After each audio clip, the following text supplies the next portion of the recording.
Vincent, je suis au cœur du vieux Nyons, dans l'une de ses plus anciennes artères, la rue des Grands Forts. Datant du XIVe siècle, cette rue est une sorte de tunnel temporel qui nous embarque, vous et moi, au temps du Moyen-Âge. Et pour que le voyage soit mémorable, je retrouve un guide-conteur inspiré et inspirant, Yannick. Bonjour Yannick. Bonjour Louisa. Alors, qu'est-ce qu'elle a de particulier, cette rue des Grands Forts ? C'est un ancien chemin de ronde qui va être surélevé au XIVe siècle, puisque le XIVe, c'est le siècle terrible de la guerre de 100 ans, des grandes épidémies de peste. Et il faut se protéger. Donc on surélève pour se protéger, mais aussi pour trouver de l'espace pour les habitants qui sont de plus en plus nombreux. Et c'est ça l'originalité, c'est qu'en surélevant la ligne de rempart qui se trouve derrière moi, on va créer des mètres carrés supplémentaires et créer des maisons qui sont d'ailleurs toujours habitées aujourd'hui. Et il paraît même qu'il y a des passages secrets pour aller d'une maison à l'autre.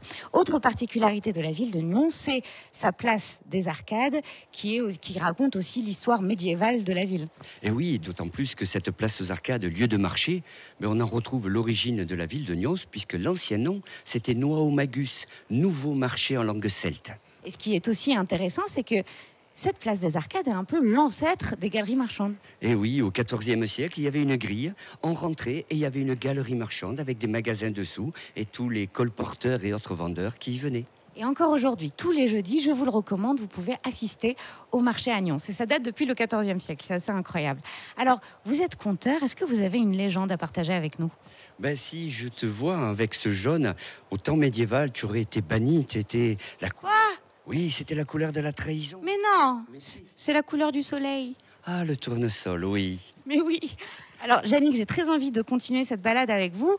Je vous propose qu'on prenne le passage du gibet. Tu tiens à ta tête ? Pourquoi ? Le gibet, c'est là où on va te pendre, là où on va peut-être même le bourreau te couper la tête. Mais non, en fait, le gibet, c'est la potence. Et c'est donc dans cette rue qu'on amenait les condamnés à mort. On y va quand même. On y va.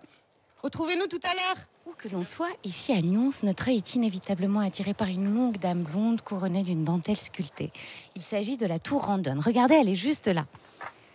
C'est une tour du XIIIe siècle qui s'est transformée en véritable emblème de la ville. Je suis à ses pieds, Yannick m'y a précédé et je le retrouve pour tout savoir sur l'histoire de cette tour. Rebonjour Yannick. Bonjour Louisa. Alors racontez-moi un peu l'histoire de cette tour Randonne.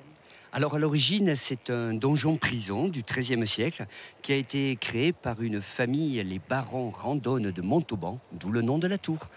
Et justement, c'est au XIXe siècle, par contre, qu'elle trouve l'aspect que nous avons aujourd'hui. Oui, c'est un prêtre qui est nommé à Nyons, qui malheureusement va tomber malade, va prier et il va guérir. Et il va vouloir remercier sa guérisseuse.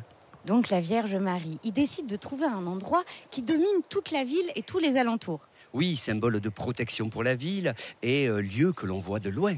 Alors là, il érige une espèce de dentelle sculptée, magnifique, sublime. Qu'est-ce qu'on peut y voir ? Alors c'est une pyramide à arcades sur 4 niveaux. Au niveau bas, les hommes. Au niveau 2, les femmes. Au niveau 3, les anges. Et tout en haut, Marie. Alors Marie trône, elle est au cœur de cette pyramide. C'est une statue qui fait 3,50 m de hauteur, ce qui est vraiment pas mal, elle domine. Les Nyonsais sont très attachés à cette tour. Vous, elle vous inspire quoi ? Alors pour moi, c'est le symbole d'un passage à un lieu d'enfermement, à un lieu d'espérance. D'ailleurs, le nom de la chapelle qu'il y a à l'intérieur, la chapelle du Bon Secours. Oh, c'est joli. Merci beaucoup, Yannick. Et c'est vrai que cette chapelle du Bon Secours inspire quelque chose de très apaisant, de très gracieux, de très serein. Je vous invite à venir la découvrir. Par contre, je dois vous mettre en garde, il faut la mériter. Donc moi, je vais aller la voir de plus près et je grimpe.